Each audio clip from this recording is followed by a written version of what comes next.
The ceremony to close Pope Francis's coffin began this afternoon inside St. Peter's Basilica after an estimated 250,000 people came to the Vatican over the past 3 days to pay their respects.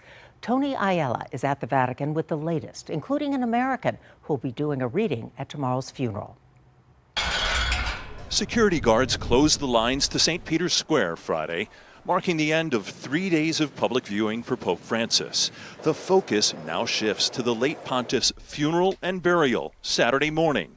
Among those taking part in the service, American Kelsey Gussie. This is such a huge honor to be a part of this momentous occasion. The 28-year-old journalist for Vatican News was chosen to do the first reading at the funeral. The preparations actually started this morning with a practice here in St. Peter's Square, and we learned how we were going to walk up to the ambo and how we were to read.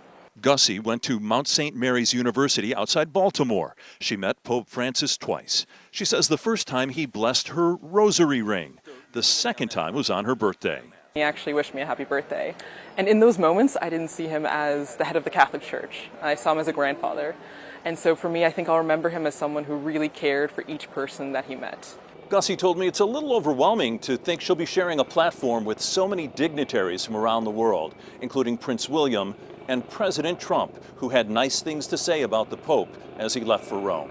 I thought he was a fantastic kind of a guy.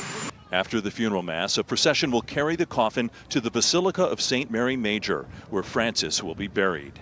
The Vatican says prisoners, transgender people, victims of sex trafficking, and unhoused people will be part of the final send-off outside the church to honor Francis's focus on the marginalized and the needy. Tony Aiello, CBS News, the Vatican.